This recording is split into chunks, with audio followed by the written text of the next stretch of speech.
अब ओएसपी में कॉन्सेप्ट है जिसको हम बोलते हैं single area and multi area. उसका एक होता है हमारा सिंगल एरिया,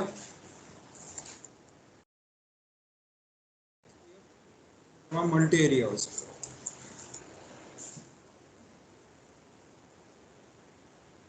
इसको थोड़ा समझ लेते हैं, what the means of single area multi area. हाँ मैं भेज दूंगा। क्या डिफरेंस नहीं, उस पर दो टाइप का हो सकता है, सिंगल एरिया मल्टी एरिया। हमने एक चीज देखी थी कि ओएसपीएफ का हर एक router, every router and OSPF will maintain LSDB। And what is the LSDB? LSDB will maintain in LSDB have a all alternate and all best path information of the best path, right? तो जितने भी आपके best path है, alternate path है, जो उसकी जो table है, राइट, ये LSDB मेंटेन होती है। एग्जांपल मान के चलो कि आप 100 राउटर्स की एक टोपोलॉजी बनाते हैं, तो हर एक राउटर को बाकी 99 राउटर तक की पूरी जो LSDB है वो उसको पता है। आपको एक चीज़ तो शायद आपको समझ में आएगा ही होगी कि जैसे जैसे राउटर्स और टोपोलॉजी बढ़ेगी तो हर एक राउटर ज़्यादा मेमोरी कंज्यूम करेगा। ऐसे मान के चलो कि आपकी फैमिली में पहले 10 मेंबर हैं, तो हर एक को बाकी 9 का नाम याद रखना है। फिर आपकी फैमिली में 20 मेंबर हो गए, फिर 50 मेंबर हो गए, फिर 100 मेंबर हो गए, राइट। फॉर एग्जाम्पल इमेजिन करो 1000 मेंबर हो जाए, तो हर एक इंसान को बाकी 999 लोगों का नाम याद रखना मुश्किल होगा, राइट। तो यही फिर सिंगल एरिया और मल्टी एरिया का जो कॉन्सेप्ट है वो चालू होता है। ठीक है। तो सिंगल एरिया का मतलब ये होता है कि आप एक ही एरिया के अंदर सारा नेटवर्क डिजाइन करें, और अगर कोई ऐसा राउटर है, अगर आप टोपोलॉजी बड़ी हो रही है तो आप उसको मल्टी एरिया में डिवाइड कर दें, राइट। और मल्टी एरिया का मतलब है दो एरिया बना दें, है ना। और हर एक एरिया सिर्फ अपनी ही LSDB मेंटेन करेगा और दूसरे एरिया अपना LSDB को मेंटेन करेगा, है ना। ऐसा मान के चलो कि हाँ, इंडिया को स्टेजेस में क्यों डिवाइड करके रखा हुआ है, उस स्टेट को हम दो डिवाइड क्यों कर देते हैं? बिना स्टेजेस के भी तो काम हो जाता। क्या होता है स्टेट से? Easy manual, right. क्योंकि इंडिया इज बहुत बड़ी कंट्री है, बहुत ज़्यादा पॉपुलेशन है, तो इसको मैनेज करने के लिए हमने क्या किया, स्मॉल स्मॉल सब डिवाइडेशन में डिवाइड कर दिया, ताकि इसका जो मैनेज मैनेज होना ईजी हो जाए। और जैसे आपने ये भी सुना होगा, स्टेट को भी डिवाइड हो जाते हैं, जैसे बिहार से झारखंड निकला, देन MP से छत्तीसगढ़ डिवाइड हुआ, UP से उत्तराखंड डिवाइड हुआ। तो ऐसा क्यों किया गया? क्योंकि वो स्टेट्स बड़े थे, उनको दो एरिया में डिवाइड कर दिया।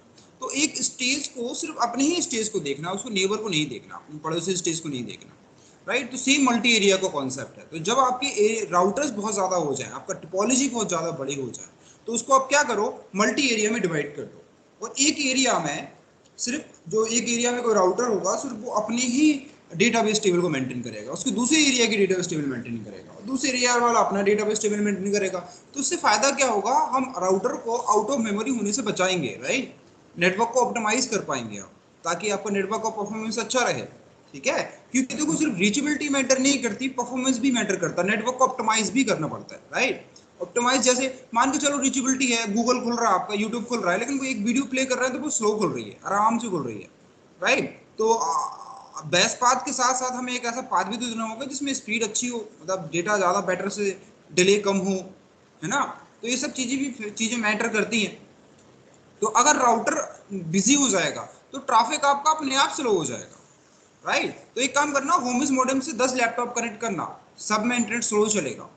भले बाकी 9 कुछ भी ना करें, बाकी 9 कुछ भी ना करें, लेकिन फिर भी वो स्लो हो जाएगा, क्योंकि उसमें इतनी मेमोरी नहीं होती कि इतना सारा ट्रैफिक को हैंडल कर सके। आपको पहले आपको वार्कशार्क से कैप्चरिंग बताई थी मैंने, और आपको ये भी बताया था पर मिनट आपका एक नॉर्मल लैपटॉप, अगर आप कुछ भी नहीं करते तो 8 to 10,000 जो पैकेट है वो जनरेट कर देता है। सिर्फ बैकग्राउंड एप्लीकेशन रन कर देती है, बैकग्राउंड में जो एप्लीकेशन रन कर रही है वो आपके विदाउट आपको आप तो ना ट्रैफिक जनरेट कर रहे हैं, वो एप्लीकेशन ट्रैफिक जनरेट कर रही है, राइट। जैसे आप होता है ना, कई बार अपडेट का मैसेज आता है, अब वो उसको कैसे पता चला कि अपडेट आ गया? तो मतलब वो अपने सर्वर को लगातार कंटिन्यूस कम्युनिकेट कर रहे हैं, मतलब वो पैकेट जनरेट हो रहे हैं, मतलब कि आप अपने स्मार्टफोन या लैपटॉप में जो एप्लीकेशन रन हो रही है वही ट्रैफिक डिफॉल्ट जनरेट करती है। तो एक मिनट में 10,000 से ज्यादा पैकेट जनरेट हो जाते हैं। अब सोचो 10 लैपटॉप हो तो तकरीबन 1 लाख। तो अब जो 1 लाख पैकेट जो जनरेट हुए हैं वो प्रोसेस किसको करना है, कौन प्रोसेस करेगा? राउटर प्रोसेस करेगा, अगर राउटर मेमोरी ही ज्यादा कम, अब राउटर अपनी मेमोरी या प्रोसेसिंग स्पीड का 99% यूज कर रहा है, राइट, तो वो खुद में ही बिजी, उसको इतनी प्रोसेस दे दी, क्योंकि राउटर को कई मल्टीपल चीजें प्रोसेस करनी होती है, राइट। तो धीरे धीरे जैसे आगे बढ़ेंगे तो आप देखेंगे कि वो पूरे ट्रैफिक को किस तरह से प्रोसेस करता है, ठीक है। किस तरह की ट्रैफिक आप ये भी कर सकते हैं, आप जैसे मान के चलो कि आप चाहते हैं, आपकी कंपनी में मान बीपीओ कंपनी है आपकी, राइट, तो आपके लिए सबसे इंपॉर्टेंट ट्रैफिक कौन सा होगा? Voice traffic. तो आप क्यूएस की हेल्प से राउटर को ये बता सकते हैं कि आप कितने भी बिजी हो, हमेशा वॉइस ट्रैफिक को पहले प्रायोरिटी देना, देन आपके पास अगर मेमोरी बचती है देन आप सेकंड ट्रैफिक को प्रायोरिटी दो, राइट। तो ये करते हैं, तो ये भी आपको राउटर को चेक करना होता है, क्यूएस चेक करना होता है, राइट, राउटिंग करनी होती है, पास देखना होता है ना, और ये भी देखना होता है कि किस तरह का ट्रैफिक है, किस तरह से डील करना है, कोई फिल्टरिंग तो नहीं लगी है, तो मल्टीपल चीजें करनी होती है। अगर राउटर बिजी होगा तो ट्रैफिक स्लो अपने आप हो जाएगा, इससे कोई फर्क नहीं पड़ता आपका इंटरनेट कितना हाई स्पीड है। समझ में आया? तो आपको हमेशा ऐसे, आपको नेटवर्क डिजाइन हमेशा ऐसा होता है, मतलब इस तरह से नेटवर्क डिजाइन करते हैं ताकि हम नेटवर्क को ऑप्टिमाइज कर सके, परफॉर्मेंस अच्छा आ सके, राउटर ज्यादा बिजी ना हो।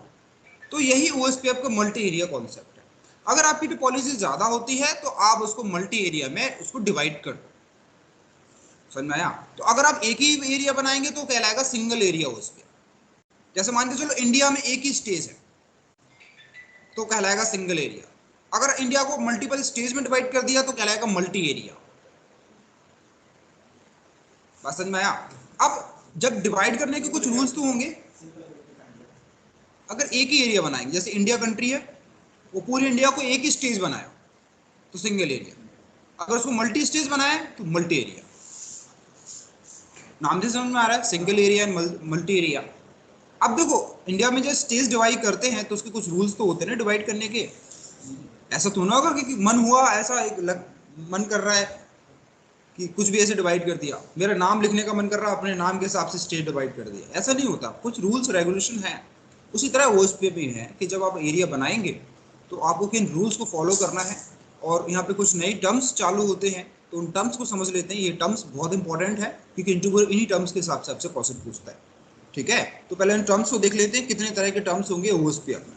और ओएसपीएफ बहुत बड़ा प्रोटोकॉल है, मैं आपको पहले बताया था, हम सिर्फ एक ओवरव्यू देख रहे हैं, मतलब बेसिक्स है, इसके अंदर बहुत डेप्थ है, ठीक है। तो आप जब सीसीआई तक जाएंगे तो ये प्रोटोकॉल आप बहुत डेप्थ में पढ़ेंगे, ठीक है। हर एक चीज इसमें बहुत कुछ कर सकते हैं आप, राइट। आप एमप्लेस ट्रैफिक इंजीनियरिंग कर सकते हैं, आप क्यूएस कर सकते हैं इसमें आप। तो इसके ओएसपीएफ के अंदर इनबिल्ट बहुत सारी चीजें हैं, ठीक है। तो सबसे ज्यादा वाइडली यूज होने वाला प्रोटोकॉल है ओएसपीएफ। दो प्रोटोकॉल सबसे ज्यादा यूज होते हैं, एक होता है बीजीपी, दूसरा होता है ओएसपीएफ, ठीक है।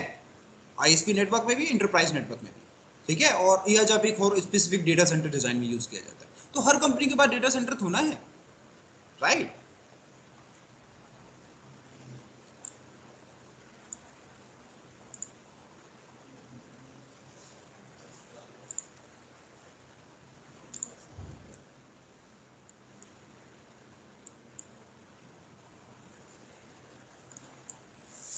चलो मैं ऐसे एक इमेज बना के बता देता हूँ।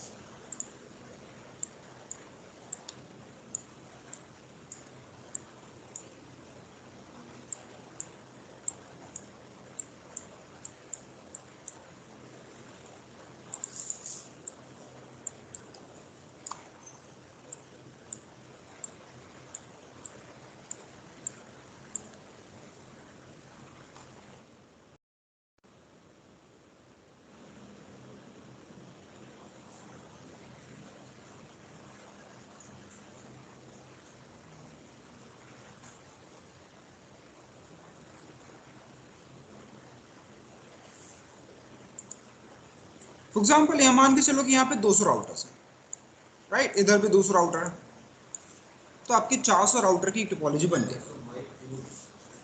म्यूट है? नहीं, मेरा म्यूट नहीं है। आपको आवाज नहीं आ रही क्या?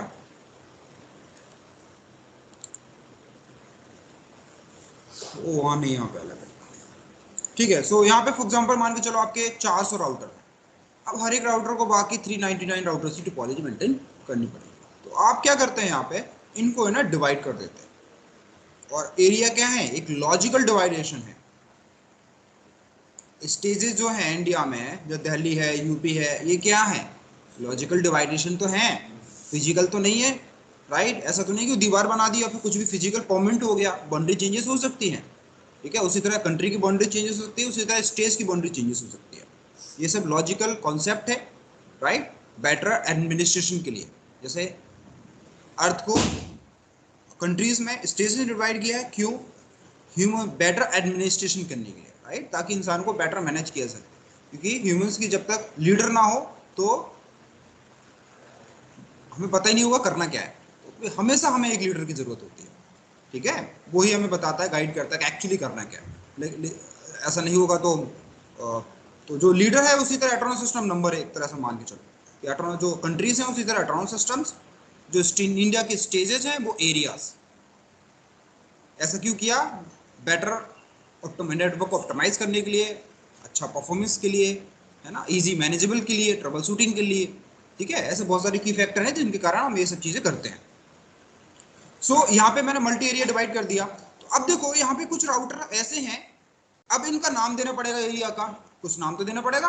तो मैं बोल देता हूँ कि ये जो एरिया है ये एरिया 10 है, मैं इसको बोल देता हूँ दिस इज द एरिया 20, और उसको बोल देता हूँ this is the area 0, right. अब यहाँ पे एक चीज देखने वाली बात है कि ये जो राउटर है ये इसका एक इंटरफेस एक अलग एरिया में है और एक इंटरफेस एक अलग एरिया में, समझ में आया?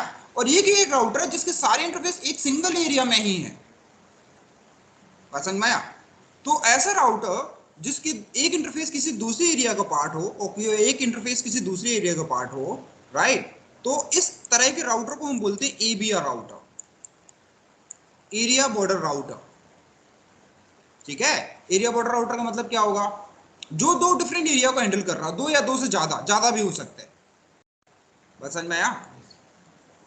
और जो एरिया 0 होगा इसको हमेशा कहेंगे हम बैकबोन एरिया। तो एरिया 0 क्या कहलाएगा? Backbone area.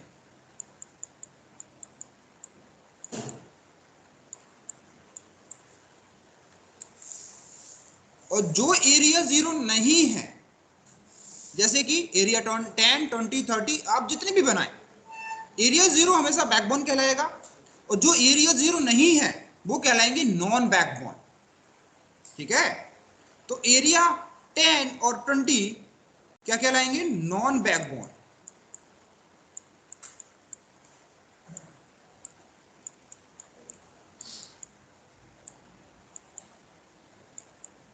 तो ये दोनों क्या है? नॉन बैकबोन एरिया है। इतना समझ में आया? क्लियर है? जो राउटर नॉन बैकबोन एरिया के अंदर होंगे उनको बोलेंगे हम इंटरनल राउटर, इंटरनल राउटर।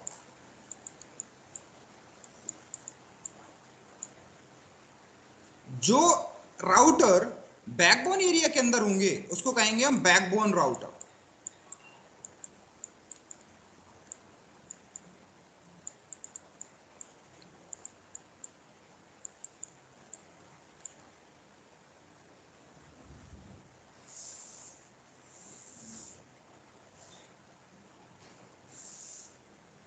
इतना समझ में आया? सारे टर्म्स क्लियर है? अब देखो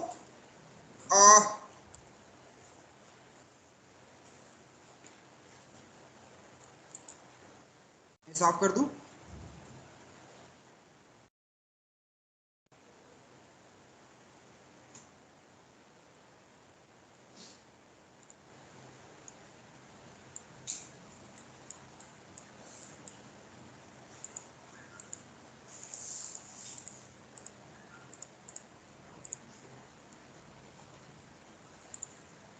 अब मान के चलो यहाँ पे कोई यूजर है जो इंटरनेट एक्सेस करना चाहता है, कोई फाइल है जो इंटरनेट में भेजना चाहता है। अब ये क्या है कि इंटरनेट है पूरा कंप्लीट, इसमें इंटरनेट नहीं है। अब इंटरनेट केबल कहीं तो कनेक्ट करेंगे आप, बात समझ में आई? तो मान के चलो कि आपने क्या किया कि यहां से एक राउटर लिया, यहां से एक केबल लाए, यहां पे एक राउटर लिया, और इस राउटर से आपने क्या किया? ओएसपीएफ छोड़कर कोई भी दूसरा राउटिंग प्रोटोकॉल कॉन्फ़िगर किया। ये इंटरनेट भी हो सकता है, कोई दूसरा राउटिंग प्रोटोकॉल भी हो सकता है, कोई भी हो सकता है, ठीक है, ये कोई भी हो सकता है। ठीक है। यहाँ हो सकता है कि आप रिप रन कर दें, मतलब ऐसा राउटर जिसके एक इंटरफेस पे कोई दूसरा राउटिंग प्रोटोकॉल रन कर रहा है और एक इंटरफेस पे ओएसपीएफ होना चाहिए, मतलब ऐसा राउटर जिससे आप ओएसपीएफ से बाहर जा सकते हैं, उस राउटर को बोलेंगे हम ASBR router, autonomous system border router. In terms की जरूरत हमें क्यों पड़ी? क्योंकि मैं अगर बोलना चाहता हूँ एबीआर राउटर में प्रॉब्लम है तो मैं बताऊंगा कैसे प्रॉब्लम कहाँ है ना। या फिर मैं किसी चीज को रिकॉग्नाइज करना चाहता हूँ, मैं बोलूंगा भाई इंटरनल राउटर के साथ ये चेंजेस करना है, तो मुझे पता होगा कि एरिया के अंदर होगा। मैं बोलूँ बैकबोन राउटर में कोई प्रॉब्लम है या फिर मैं एएसबीआर में है, तो ये टर्म्स हमें पता, मतलब कुछ तो रखना पड़ेगा ना, तब तो हम रिकॉग्नाइज करेंगे, राइट। तो अब मान के चलो कि इन चेयर्स का अगर मैं नंबर ना दूं तो मैं कैसे बताऊंगा कि वो चेयर्स उठानी है? तो हमें नंबर देने पड़ेंगे पहले, तभी तो मैं बता पाऊंगा कि चेयर्स नंबर 15 उठा के लाओ। ठीक है, इसलिए हमें कुछ ना कुछ नाम देने होता है। आपका नाम क्यों दिया आपके घर वालों ने? हम बिना नाम के नहीं हो सकते। क्यों दिया नाम? ताकि आपको बुलाएं कैसे, रिकॉग्नाइज कैसे किया जाए, राइट। इसलिए हर चीज के नाम होते हैं। हेलो। हेलो, हाँ जी। Yes sir, can we have multiple autonomous system in one single area? Multiple autonomous system. No no no, all the this area is a one autonomous system. ये सारा एक ऑटोनोमस सिस्टम कहलाएगा, ये सारा कहलाएगा ये ऑटोनोमस सिस्टम्स। एरिया के अंदर ऑटोनोमस सिस्टम नहीं होंगे, ऑटोनोमस सिस्टम के अंदर ही एरिया होंगे। Okay okay, got it. ठीक है, जैसे कि यस। कंट्री के अंदर स्टेजेस होंगे, स्टेज के अंदर कंट्री नहीं होगा। ओके। ठीक है। एरिया है ना, एरिया का दोनों इंटरफेस ओएसपीएफ में करेगा। हाँ, ओएसपीएफ में होना चाहिए। ठीक है, तो मैं डायग्राम से बता देता हूँ ये सारे टर्म्स। यहाँ पे आप लिख सकते हैं, कोई टर्म्स में कोई प्रॉब्लम हो तो मुझे बताओ। सारे देख लो आप, ये सारे टर्म्स इंपॉर्टेंट है, ये सब इंटरव्यूज पूछते हैं।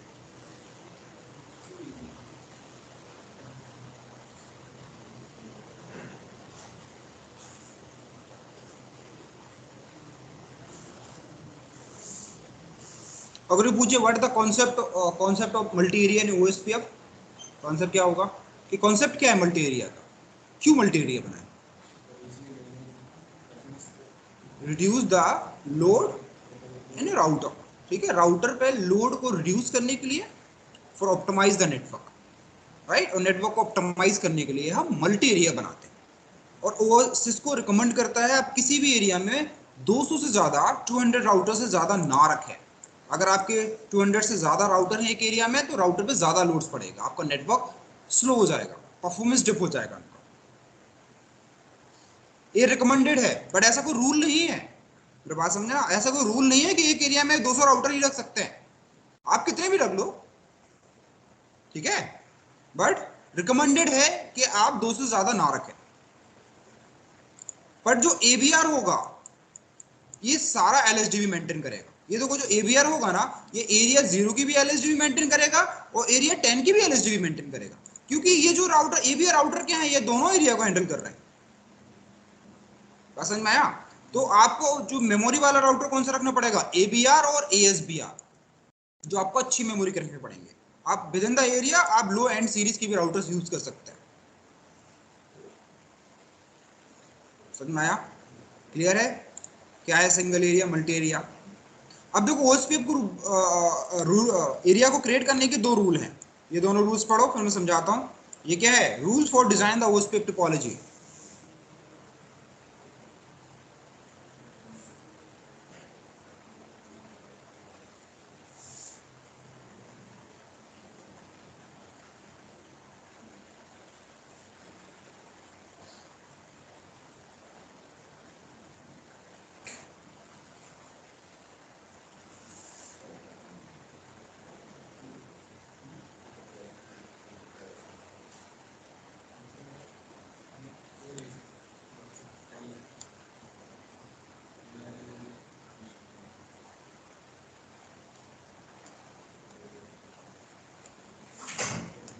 पॉइंट समझ में आया दोनों?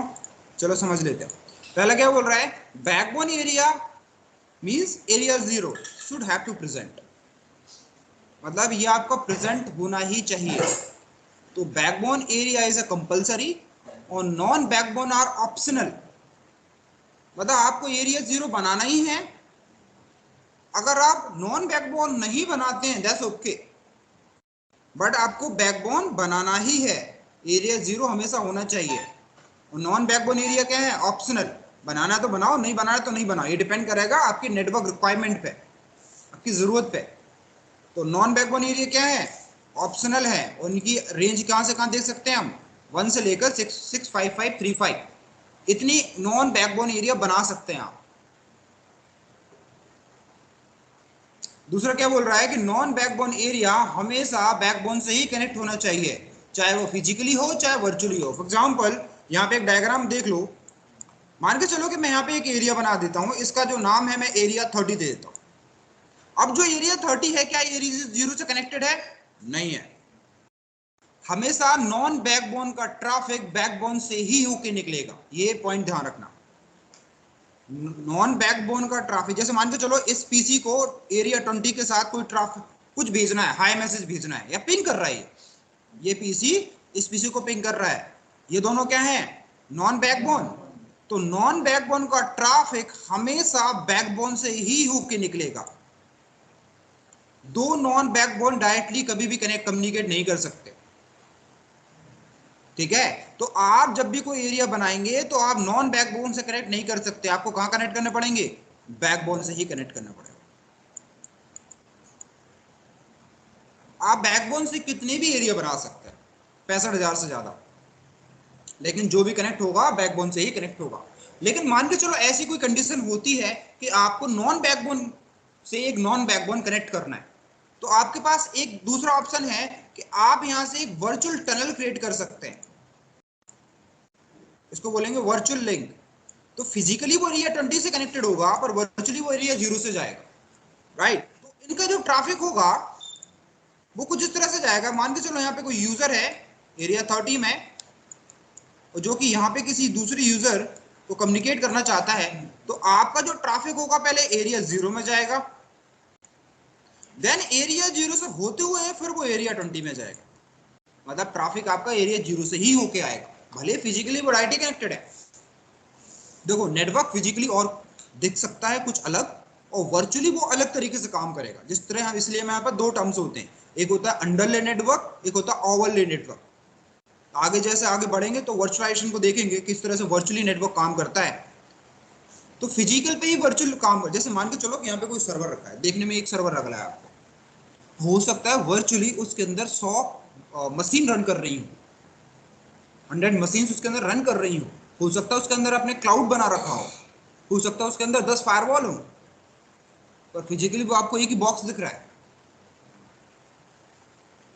ठीक है? उसी तरह नेटवर्क के साथ होता है। हो सकता है कि आपने एक राउटर से एक स्विच कनेक्ट कर रखा हो, आपको एक फिजिकल केबल दिख रही है। जैसे मान के चलो आगे जब वीलैन आएगा तो हम पढ़ेंगे इसको डिटेल से। अब देखो फॉर एग्जांपल मान के चलो कि आपको एक राउटर है, एक राउटर से आपने एक स्विच कनेक्ट कर रखा है, तो फिजिकली क्या दिख रहा है आपको? एक लिंक, एक ही लिंक दिख रही ना।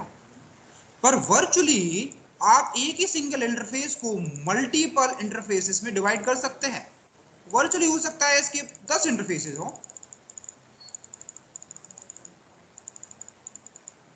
फिजिकली एक दिख रहा है हो सकता है, लेकिन वो वर्चुअली 4 इंटरफेस हो,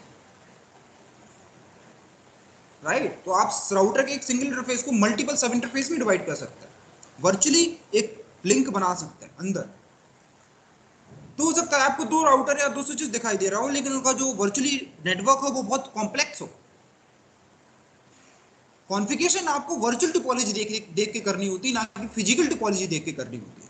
फिजिकली और किसी की तरह दिख सकता है, वर्चुअली वो और कुछ हो सकता है। समझ में आया? तो इसीलिए ये दो टर्म्स होते हैं, एक होता है जिसको बोलते हैं अंडरले नेटवर्क, एक होता है ओवरले नेटवर्क, राइट? तो बेसिकली जो हमारा अगर मैं समझाऊं, चलो ये टॉपिक हो रहा है तो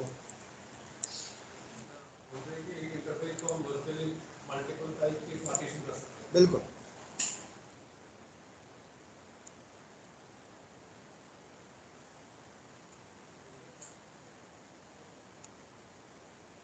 उसमें भी तो हम वर्चुअल लिंक क्रिएट करते हैं।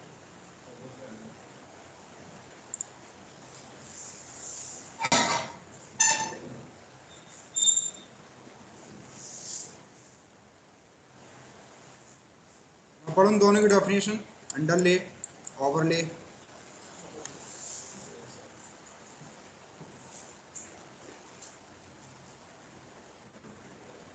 तो जो आपको फिजिकली दिखता है उसको क्या बोलेंगे हम, अंडरले नेटवर्क। और उस फिजिकल नेटवर्क पे जो हमने वर्चुअल नेटवर्क क्रिएट किया है उसको कहेंगे ओवरले नेटवर्क। तो आपकी अंडरले डायग्राम और ओवरले का डायग्राम दोनों में बहुत फर्क हो सकता है।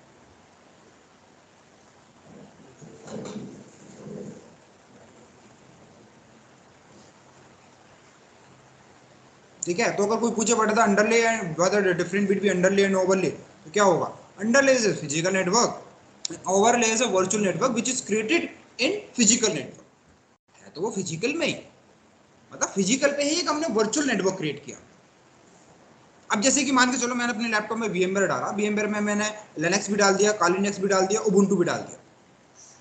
अब मेरे लैपटॉप में 4 OS रन कर रहे हैं, लेकिन लैपटॉप देखने में क्या लग रहा है, एक ही। फिजिकल तो एक ही दिख रहा है ना, पर वर्चुअल तो उसके अंदर 4 मशीन रन कर रही है, क्योंकि वो वर्चुअली 4 मशीन है, फिजिकली एक ही मशीन दिख रही है आपको। और उन वर्चुअल 4 मशीन के बीच में भी आप इंटरनेट वर्किंग कर सकते हैं, उनको एक स्विच के थ्रू कनेक्ट कर सकते हैं, वो कम्युनिकेट करेंगे।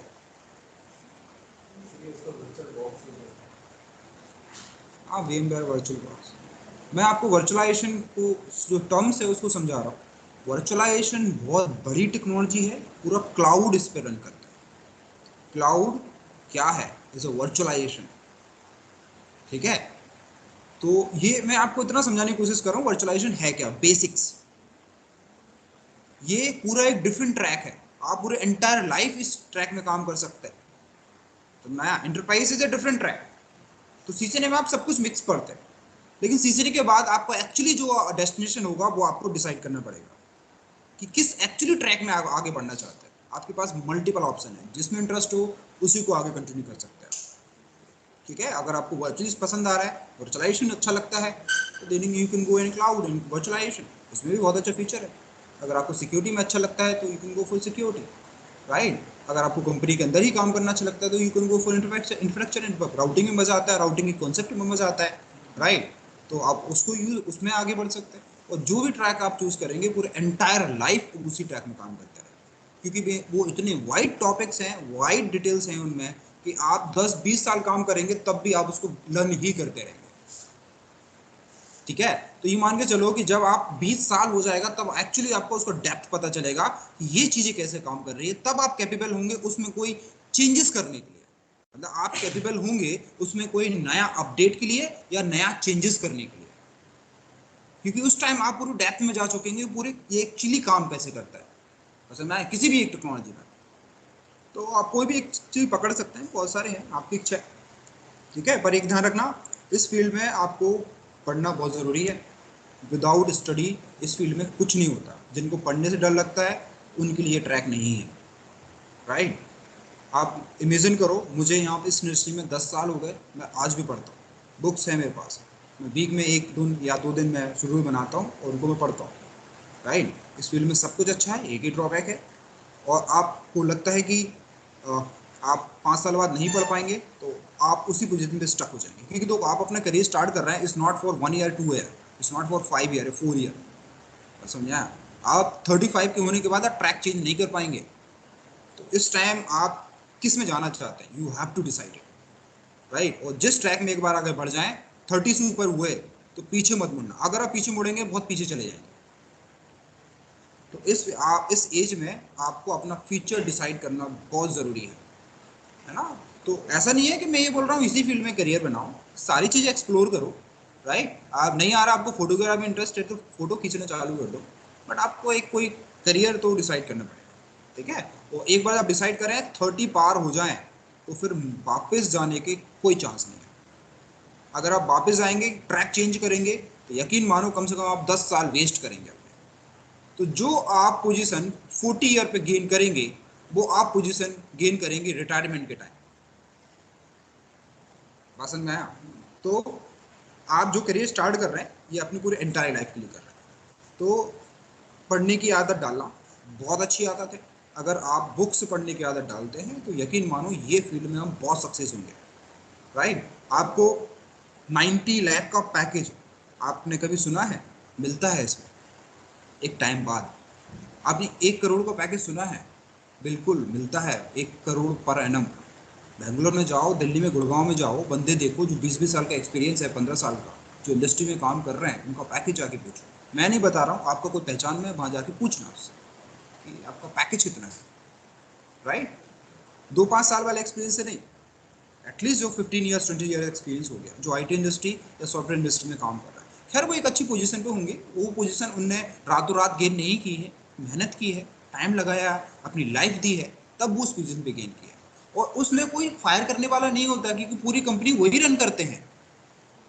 जैसे आप किसी टेक्निकल हेड हैं कहीं पे, आप पूरा प्रोजेक्ट आप रन कर रहे हैं उसको, तो आप लोगों को फायर करते हैं, आपको कौन फायर करता है? क्योंकि आप गए, आपका प्रोजेक्ट डाउन। ठीक है, तो इसके लिए आपको मेहनत करनी होती है। आप यकीन मानो, कम से कम आपको 10 साल पढ़ना पड़ेगा। पढ़ने का मतलब ये नहीं बोल रहा हूँ कि डेली बुक का टेबल रटते रहो, ऐसा नहीं है। चीजें चीजें मतलब धीरे धीरे इंप्लीमेंट करते रहो।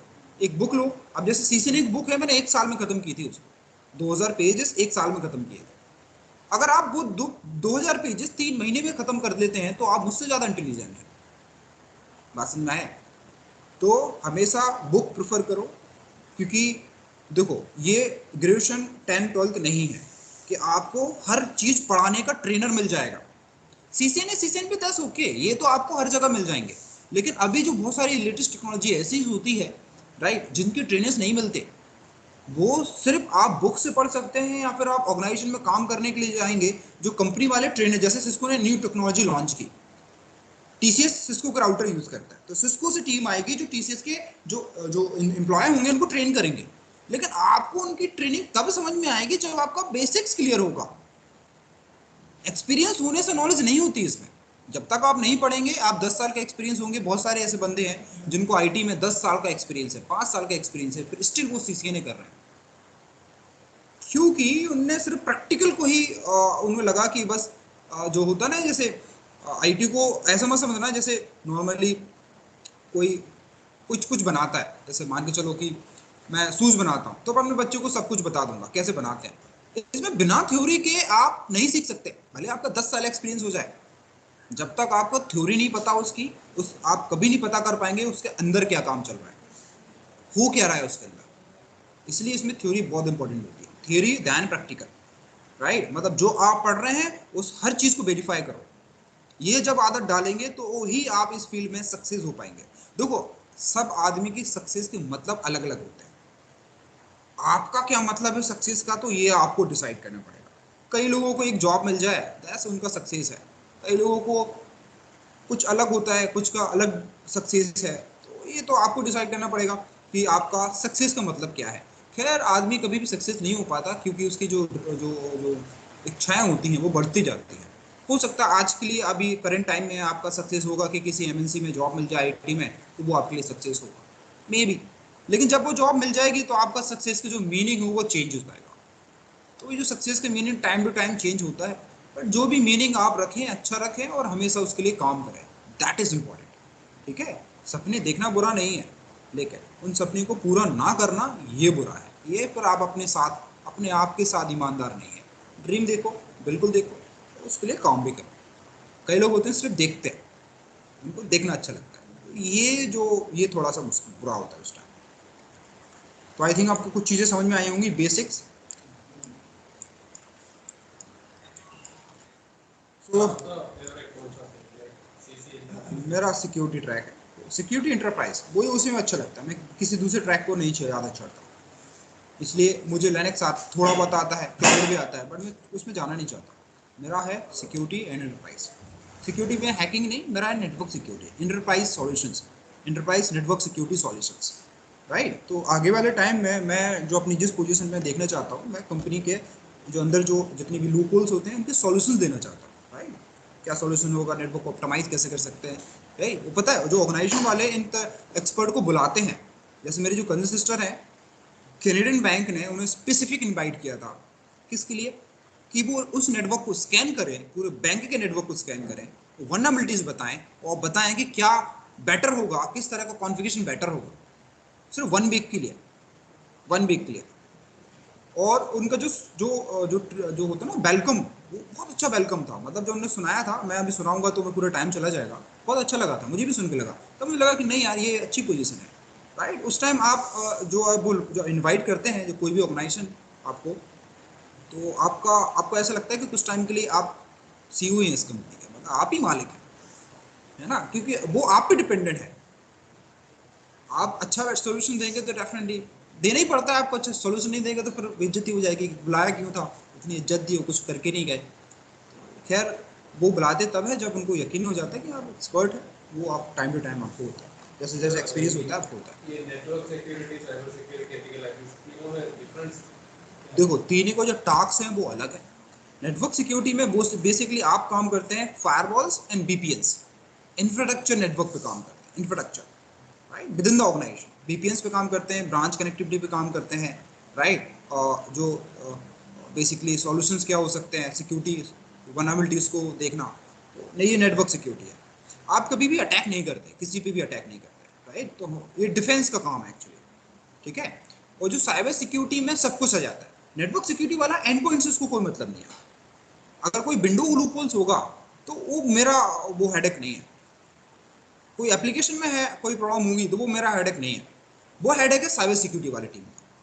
तो साइबर सिक्योरिटी का जो बेसिकली जो रोल होता है वो सारी चीज़ों को होता है, application security, window security, right. उसमें आपका नेटवर्क सिक्योरिटी भी आ जाता है, कोई प्रोटोकॉल्स वल्नरेबिलिटीज है वो भी आ जाता है। तो जो साइबर सिक्योरिटी वाला हर चीज़ पे काम करता है, राइट, पर उसको फिल्टरिंग और वीपीएन से कोई मतलब नहीं है, वो नेटवर्क सिक्योरिटी वाली टीम का काम है। और एथिकल हैकिंग में जो साइबर अटैक्स होते हैं उनको करना सीखते हैं, किस तरह से साइबर अटैक, किसी चीज़ को आप हैक कर सकते हैं, क्रैक कर सकते हैं, किस तरह डिफेंस कर सकते हैं, उनके मेथड। आपको पता है, आप ड्रोन जो उड़ता है ना उसको भी हैक किया जा सकता है। पता चला कि किसी और ने खरीदा, वो उड़ा रहा है, आप उसको कंट्रोल करके अपने पास ले आओ, उसका ड्रोन गया, तो ड्रोन को भी हैक किया जा सकता है, राइट। किसी अभी ड्रोन जो है बहुत इनसिक्योर है, बहुत ज़्यादा, क्योंकि मैं बहुत ही कम ऐसी कंपनी है जो कंट्रोल के लिए मतलब किसी तरह का इनकप्शन यूज़ कर रहा है। नॉर्मली जैसे आपने नोटिस किया कि आप किसी भी टीवी का रिमोट उससे हो जाता है ना, तो ये सब रेडियो वेव्स हैं ना, इनको कंट्रोल किया जा सकता है किसी दूसरे डिवाइस से, ठीक है। तो ऐसे बहुत सारे हैं। तो ये साइबर जो एथिकल हैकिंग में आप मोस्टली अटैक पे ज़्यादा फोकस करते हैं, मतलब चोरी करके फिर देखते हैं कि किस तरह से चोरी हो सकती है, थोड़ा समझ में आया। बट हाँ, इनका सिलेबस ऑलमोस्ट सेम है। सिलेबस में आपको ज़्यादा फर्क नहीं दिखाई देगा, फर्क होगा, बहुत फर्क होगा, बट इनका जो रोल रिस्पॉन्सिबिलिटीज़ है वो तीनों ट्रैक की अलग अलग है, हर एक ट्रैक की रिस्पॉन्सिबिलिटी अलग अलग है। अब जैसे मेरा जो टास्क है वो नेटवर्क सिक्योरिटी है, तो मुझे एंड पॉइंट से मतलब नहीं है कि विंडोज़ में क्या लूप होल्स है, एप्लीकेशन में क्या लूप होल्स है, आपके व्हाट्सएप एप्लीकेशन में क्या लूप होल्स है, we don't care about it. We just care about only traffic in motion, जो ट्रैफिक मूव कर रहा है उसको प्रोटेक्ट करना है, राइट। तो अगर मैंने मान के चलो रैंसमवेयर डिफेंस लगा रखा है, तो कोई भी रैंसमवेयर अटैक नहीं होगा। तो अगर कोई चीज़ नेटवर्क में प्रोटेक्टेड है तो आपको एंड पॉइंट पे एंटीवायरस की जरूरत नहीं है। तो जब किसी ऑर्गेनाइजेशन में जाएंगे तो देखेंगे सिस्टम में एंटीवायरस नहीं होंगे। एंटीवायरस कौन यूज करता है? जो फायरवॉल्स नहीं यूज नहीं करते, या फिर उनके पास ऐसी टीम नहीं है जो एक्सपर्ट है, तो उनको फिर एंटीवायरस को यूज करना पड़ता है। एंटीवायरस सिर्फ उन्हीं चीज़ों को प्रोटेक्ट कर सकते हैं जो वायरस डिफाइन है, हर चीज़ को प्रोटेक्ट नहीं कर सकते वो। तो थोड़े से रोल अलग अलग होते हैं, कुछ चीज़ें समझाना अभी मेरे लिए मुश्किल है, बट जैसे धीरे धीरे आगे बढ़ेंगे तो आपको समझ में आ जाएगा।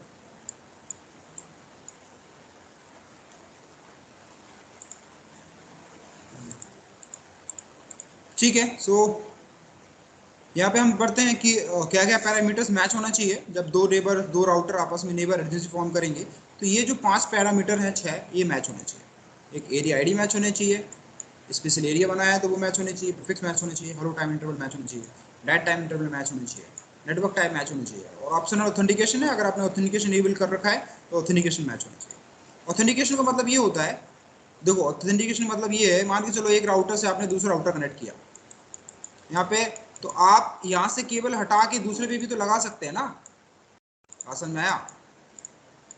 ये कोई केबल है, तो आप पहले यहाँ कनेक्टेड थी, आपने क्या किया, हटा के इधर लगा दिया, तो ये लिंक भी अप हो जाएगी। समझ में आया? आप किसी दूसरे राउटर में इंटरफेस लगाते हैं तो अपने आप हो जाता ना, कुछ करने की जरूरत नहीं पड़ती। तो ऑथेंटिकेशन के थ्रू हम क्या कर सकते हैं, यूजर नेम पासवर्ड के थ्रू उस लिंक को प्रोटेक्ट कर सकते हैं।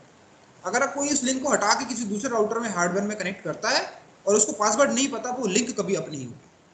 इसको बोलते हैं ऑथेंटिकेशन, राइट। तो ओएसपी ऑथेंटिकेशन के साथ भी चलता है, विदाउट ऑथेंटिकेशन चलता है। बाय डिफॉल्ट वो कोई ऑथेंटिकेशन यूज नहीं करते, लेकिन आप ऑथेंटिकेशन इनेबल करते हैं। जैसे मान के चलो कि मैंने इन दोनों के बीच में ऑथेंटिकेशन इनेबल कर दिया, R1 एंड R2, मैं ऑथेंटिकेशन यूज कर रहा हूं उस लिंक पे, तो जो पासवर्ड आप इधर देंगे वही पासवर्ड आपको दूसरे राउटर पे देना पड़ेगा। पासवर्ड मैच नहीं होगा तो लिंक कभी भी अप नहीं होगी। इसका मतलब है कि कोई भी मेरे राउटर से लिंक हटा के किसी दूसरे राउटर में नहीं लगा सकता। जो ऑथराइज पर्सन होगा वो ये काम करेगा। जैसे आप जब ब्रॉडबैंड कनेक्शन लेते हैं तो आपका आईएसपी भी आपको ऑथेंटिकेट करता है with user name and password. वो ऑथेंटिकेशन होता है पीपीपीओई प्रोटोकॉल के थ्रू। एक प्रोटोकॉल होता है जिसको बोलते हैं PPPoE, point to point protocol over the Ethernet. तो इस पीपीपीओई के थ्रू वो आपको ऑथेंटिकेट करता है with help of user name and password. तो अगर कभी आप होम बेस मॉडेम का एक्सेस लें और वैन में जाना तो वहां पे लिखा होगा ऑथेंटिकेशन टाइप पीपीओई। कभी लिया आपने होम बेस मॉडेम का एक्सेस तो वैन में जाना तो ये आपको दिखाई देगा ये प्रोटोकॉल। हम डिस्कस करेंगे in future what is the पीपीओई।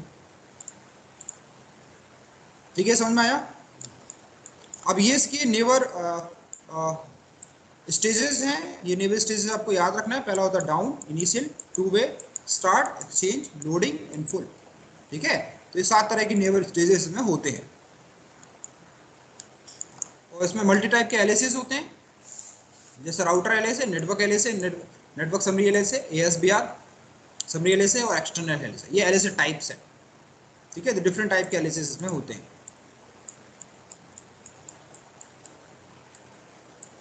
अब यहाँ पे डीआरबीआर का कॉन्सेप्ट आता है। और इससे पहले एक और चीज देखो, ओएसपीएफ में एक चीज, एक आईडी होना बहुत इंपॉर्टेंट है, वो है एरिया आईडी। एरिया आईडी क्या होता है, जैसे कि हम है ना अपने राउटर को कैसे रिकॉग्नाइज करते हैं, होस्ट नेम से, उससे हमें पता चलता है R1 में है, R2 में, R3 में। उसी तरह हम ओएसपीएफ में हर एक राउटर एरिया आईडी से वो अपने हर एक राउटर को पहचानता है। मतलब ओएसपीएफ में किसी दूसरे राउटर को वो राउटर आईडी से पहचानेगा। राउटर आईडी होती है आईपी एड्रेस के फॉर्मेट में। आप इसको देने के 2 तरीके हैं। आप पहले मैन्युअली कॉन्फ़िगर कर लो। मैन्युअली कॉन्फ़िगर नहीं करते तो वो अपने आप लेगा। अपने आप ले ले में पहले वो लूपबैक को प्रेफर करेगा, देन फिजिकल इंटरफेस को प्रेफर करेगा। तो ये राउटर आईडी अपने आप बन जाएगी। और डीआरबीआर का कॉन्सेप्ट देखते हैं। अगर आपने पॉइंट से मल्टी पॉइंट कनेक्टिविटी कर रखी है तो होता क्या है कि यहाँ ब्रॉडकास्ट से बचाने के लिए एक किसी को लीडर बना दिया जाता है, ब्रॉडकास्ट को रोकने के लिए। तो उस लीडर को हम बोलते हैं डीआर। और डीआर कैसे सिलेक्ट होगा, ये इलेक्शन प्रोसेस के थ्रू सिलेक्ट होगा। जिस राउटर की हाईएस्ट प्रायोरिटी होगी वो डीआर बन जाएगा। अगर प्रायोरिटी में इलेक्शन टाइप होता है तो हाईएस्ट राउटर आईडी वाला डीआर बन जाएगा। तो डीआर होता है एक तरह से लीडर ऑफ द टोपोलॉजी। उसके बाद बीडीआर होता है बैकअप डेस्टिनेटेड राउटर, मतलब वाइस लीडर। बाकी सब हो गए डीआर आदर। प्रायोरिटी डिफॉल्ट होती है डीआर सिलेक्शन में, जिसकी भी प्रायोरिटी हाईएस्ट होगी बट डिफॉल्ट सबकी 1 होती है। उसके बाद जो जिसकी हाईएस्ट राउटर आईडी होगी वो डीआर बन जाएगा। ये क्या है, डीआर कलेक्शन प्रोसेस। मतलब पॉइंट टू मल्टी पॉइंट में एक किसी को लीडर बनाएगा, उसको डीआर बोलेगा। और डीआर का सिलेक्शन प्रोसेस ये है। प्रायोरिटी एक डिफॉल्ट वैल्यू है। जैसे default value is use for election process. अगर आप किसी एक राउटर को डीआर बनाना चाहते हैं, उसकी प्रायोरिटी बढ़ा दो। मतलब डिफॉल्ट 1 होती है but we can increase it, we can change it. ठीक है, प्रायोरिटी में इलेक्शन टाइप होगा तो बोलेगा फिर राउटर आईडी। ठीक है, देन राउटर आईडी, देन वो it will choose highest router ID. If you increase the priority then it will choose the highest priority. अब आते हैं इसके कॉन्फ़िगरेशन पार्ट पे। कॉन्फ़िगरेशन बहुत इजी है। सबसे पहले आपको ओएसपीएफ को एक्टिवेट करना है। तो ओएस को एक्टिवेट करने के लिए कमांड है router OSPF and process ID. ये प्रोसेस आईडी है, कोई भी एक नंबर यूज कर सकते हैं आप। देन आपको नेटवर्क कमांड यूज करना है और जितने भी डायरेक्टली कनेक्टेड नेटवर्क है, नेटवर्क देना है, वाइल्ड कार्ड मार्क्स देना है, फिर उसको एरिया बताना है कि किस एरिया का पार्ट है। इस सिंटैक्स से आप क्या करेंगे, ओएसपीएफ को कॉन्फ़िगर करेंगे।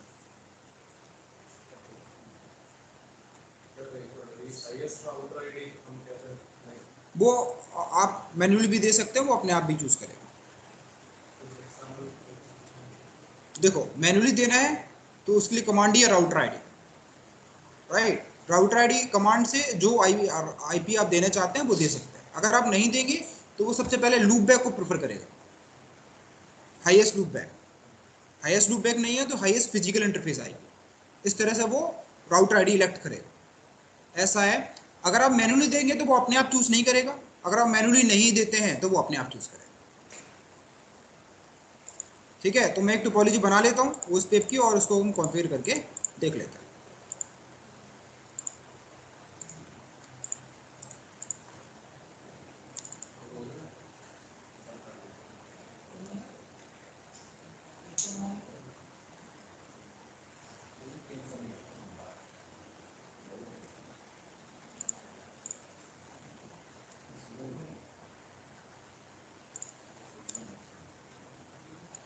तो पहले तो आपको इस तरह का टोपोलॉजी डायग्राम बना लेना है, राइट। जिस तरह से हम अभी तक नेटवर्क लेके आए हैं वही नेटवर्क है। तो इधर 10.0 नेटवर्क है। अब देखो यहाँ पे क्या है, बीच में स्विच है। तो जितनी भी इंटरफेसेस स्विच से कनेक्टेड है उन सबको एक ही नेटवर्क में आपको देना पड़ेगा। बस समझ में आया? तो आप दे सकते हैं, जैसे इस राउटर को 10.1 दे दिया, इस राउटर को 10.2 दे दो, इस राउटर को 10.3 दे दो। नेटवर्क सेम क्यों रखना पड़ेगा? क्योंकि बीच में स्विच है, राउटर नहीं है। ठीक है, तो इधर हम कौन सा नेटवर्क यूज कर रहे हैं? 10.0, इधर 20.0, 30.0, 40.0। इसको हमने माना एरिया 10, इसको माना एरिया 0, इसको माना एरिया 20। आप अपने हिसाब से कोई भी एरिया नंबर ले सकते हैं, बट इसको आपको 0 ही रखना है। ये जो होगा ना, इसको आपको 0 रखना है। बाकी इधर आप कोई भी ले लो, 100 ले लो, 200 ले लो, कोई फर्क नहीं पड़ता। बस इंपॉर्टेंट क्या है कि जो नॉन बैकबोन है बैकबोन से कनेक्टेड होना चाहिए। समझ में आया? और ये जो आपने डायग्राम ये बनाई है ऑप्शनल है। अगर आपको ऐसे बनाना है तो बनाओ, पर इससे बनाने से क्या होता है, कॉन्फ़िगरेशन ईजी हो जाता है। आपको पता होता है कि किसमें क्या कमांड देनी है। ये सारा ऑर्डर पूरा एक ही एज का होगा ना? हाँ, ये एक ही एज के पार्ट होंगे सारे। तो मैं सारे राउटर के इंटरफेस आईपी चेक कर लेता हूँ। तो इसकी 10.1 है, दिख रहे हैं ना 0/0 में। इसकी 10.2 और लूप बैक 222 पहले से कॉन्फ़िगर है। इसका 10.3 एंड 20.3 और लूप बैक भी पहले से कॉन्फ़िगर है। इसका 20.4 एंड 30.4 एंड लूप बैक भी कॉन्फ़िगर है। इसका 30.5 एंड 40.5 और लूप बैक भी 5.5 कॉन्फ़िगर है। इसका है 40.6 और लूप बैक भी बना है। मतलब सारे राउटर आप इस तरह की टोपोलॉजी बना लेंगे, बताने की जरूरत तो नहीं है। और सारे राउटर के इंटरफेस में आईपी दे लेंगे। वो आपको प्लानिंग करना है, जैसा नेटवर्क रखना है वैसे रख लो। ठीक है, तो मैं यहाँ से देख लेता हूँ कोई प्रोटोकॉल रन तो नहीं हो रहा है। मैं ओएसपीएफ हो रहा है तो मैं इसको डिलीट कर देता हूँ। मेरा स्लैश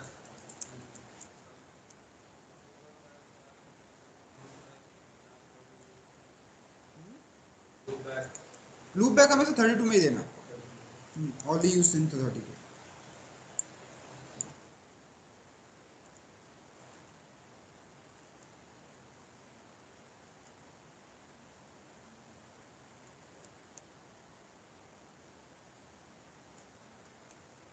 लास्ट टॉपिक होता होगा। बिल्कुल।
ठीक है, सो R1 से स्टार्ट करते हैं। This is the R1 router.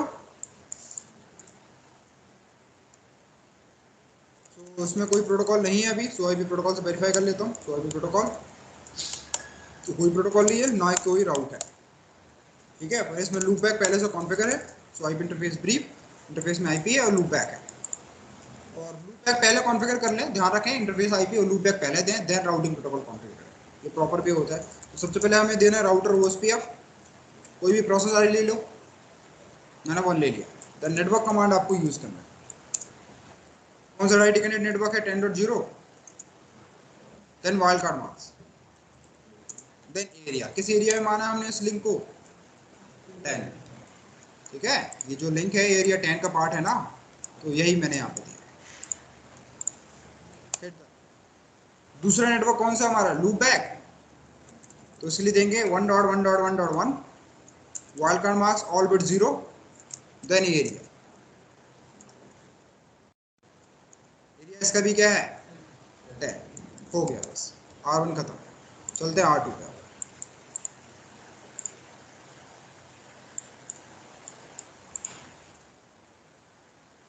Router OSPF, कोई भी एक नंबर यूज कर लो। देन नेटवर्क कमांड यूज करना है।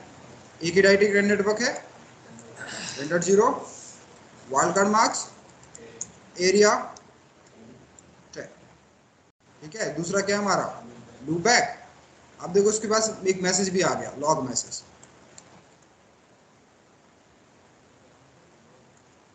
This is called log message. This is the message. ऐसा समझो कि राउटर पे कोई भी इंपैक्ट होगा तो वो आपको इस तरह के मैसेज के थ्रू बताता है कि क्या चल रहा है। मान के चलो आपने जोर से थप्पड़ मारा किसी को, तो चिल्लाएगा ना, वही लॉग मैसेज। जब भी आप कुछ करेंगे तो उसका जो रिएक्शन होगा, तो रिएक्शन, अब देखो राउटर तो चिल्ला नहीं सकता ना, चिल्ला के बोल दे भाई मैं बस निपटने वाला हूँ, तो वो उस लॉग मैसेज के थ्रू बताता है। तो ये जैसे मैंने कॉन्फ़िगर किया, तो क्या बोल रहा है? पढ़ो ये लॉग मैसेज, समझ में आएगा, इजी है।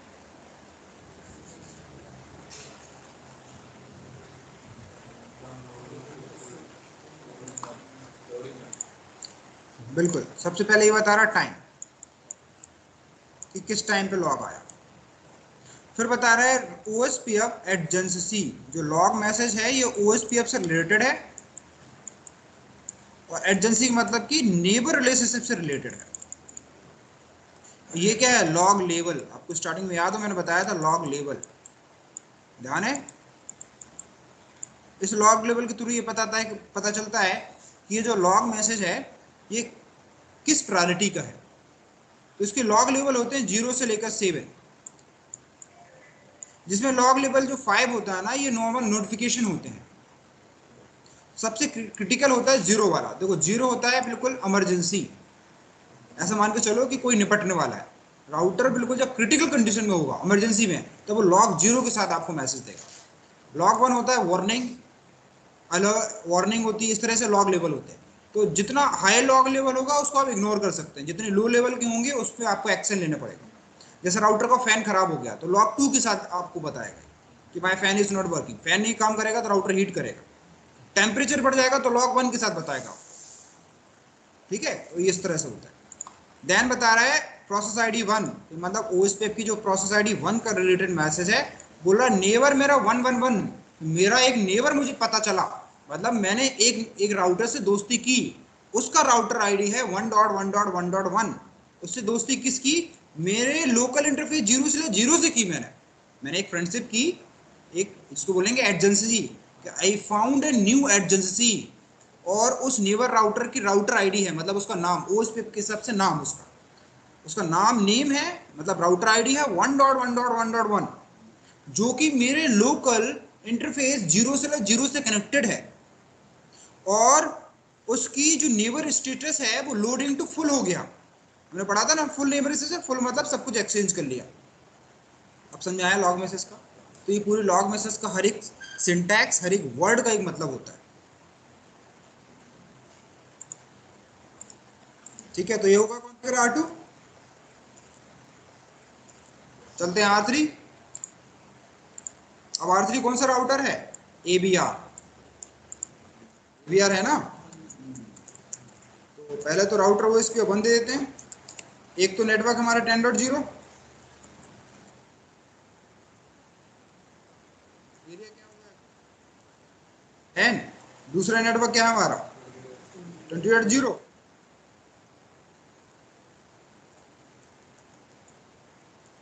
उसका एरिया क्या है, एरिया 0 होगा ना।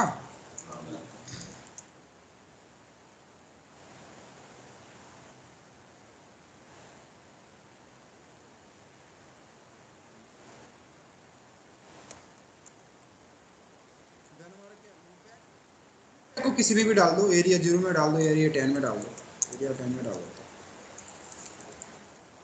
तो वही किसी में भी डाल सकते हैं, वो तो वर्चुअल है ना। एरिया 0 में भी डाल दो उसको, एरिया एबीआर है, इस साइड भी हो सकता है, उस साइड भी हो सकता है।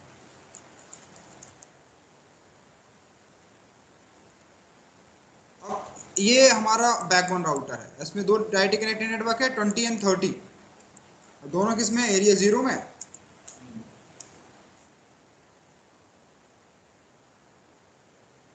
एक और कौन सा है 30, आगे लॉग मैसेज नेबर रिलेशनशिप का। एक और क्या, कौन सा लॉग हमारा, लूप बैक 4।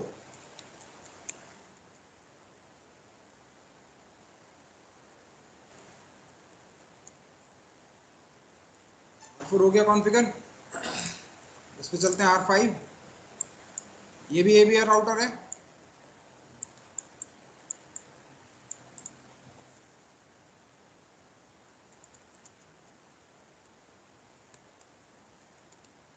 तो 30 नेटवर्क है हमारा, 40 नेटवर्क है एरिया 20 में, 30 नेटवर्क है एरिया 0 में।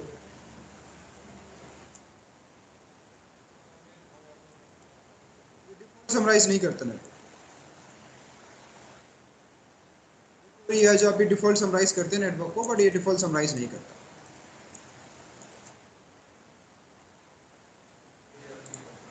हाँ, वो डिफॉल्ट समराइज करता है, ये नहीं करता। अगर आप चाहते हैं कि समराइज करे तो फिर कमांड देनी पड़ेगी ऑटो समरी।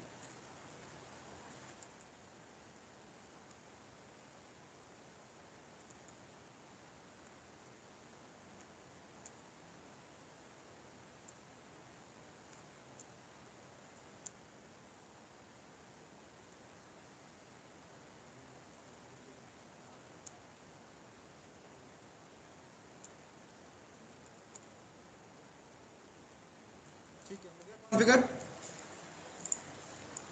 अब चलते हैं मार1 पे और सारी चीजों को वेरीफाई करते हैं। सबसे पहली कमांड क्या है, सो आईपी प्रोटोकॉल। ठीक है, this is the router ID 11 ले लिया, ये डायरेक्टली कनेक्टेड नेटवर्क से। ठीक है, फिर हम देखते हैं सो आईपी ओएसपी अब नेबर। तो ये आपको बता रहा है नेबर मेरा एक 22 नेबर है, एक मेरा 33 नेबर है, और बता रहा है किस इंटरफेस से कनेक्टेड है और क्या स्टेटस है। ये डीआर है, 33 डीआर है और 22 बीडीआर है। सो आईपी राउटिंग टेबल, तो राउटिंग टेबल में कोई भी राउट देख लो। अब यहाँ पे दो तरह के राउट दिखाई देंगे, एक होते हमारे ओ राउट्स, देन हमारे होते हैं ओ आई राउट्स। ओ राउट्स का मतलब होगा कि मेरे ही एरिया के राउट हैं। यहाँ पे दो चीजें होती है, एक इंट्रा एरिया, एक इंटर एरिया। इंट्रा एरिया मतलब मेरे खुद के राउट, ठीक है। तो ओ मतलब क्या होगा, मेरे ही एरिया का राउट है। और ओ आई का मतलब क्या होगा, किसी दूसरी एरिया के राउट है, मतलब मेरे एरिया 10 के नहीं है, वो किसी दूसरे एरिया के। जैसे कि जो 6 है वो एरिया 20 में है ना, और ये 1 है एरिया 10 में है। तो क्या बोल रहा है कि ओ आई ए राउट है वो, मतलब किसी दूसरे एरिया के राउट। और जैसे आप 40.0 नेटवर्क को पढ़ें तो 110 क्या है उसकी एडी, और 4 यहाँ पे क्या है उसका कॉस्ट। 4 क्लियर है क्योंकि सभी लिंक है 100 Mbps की है, तो 1 Gbps की है, तो 1 Gbps के लिए भी कॉस्ट 1 ही लेगा वो। तो हम किसकी देख रहे हैं 40.0, हम इस पे हैं, किसके लिए देख रहे हैं, इसके लिए देख रहे हैं, राइट। तो इसके लिए कॉस्ट 1 1 1 1 कितनी हो गई 4। तो यही जो कॉस्ट 4 जो है वो यहाँ पे आपको दिखा रहा है। सर इसमें CO CO O ये बता रहे हैं और C के बारे में C is a connected router, connected routes, ये तो पहले बताया था ना, C मतलब connected routes, who is directly connected. O means OSPF राउट, और OI मतलब इंट्रा OSPF राउट। यहाँ पे देखो सारे सिंबल्स लिखे हुए हैं।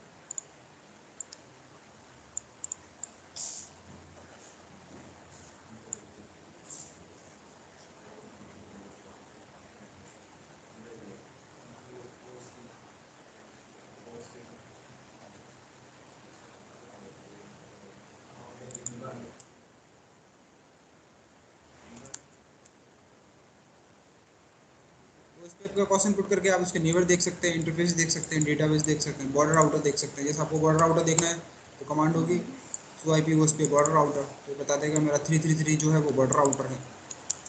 अगर आपको डेटाबेस टेबल देखना है तो SOIP OSPF डेटाबेस, तो ये आपको डेटाबेस दिखाएगा।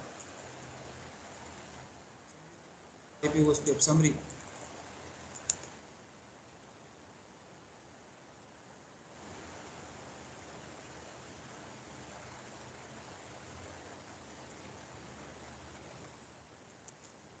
OI के मतलब है कि वो OSPF इंट्रानेट है ना, विद इन द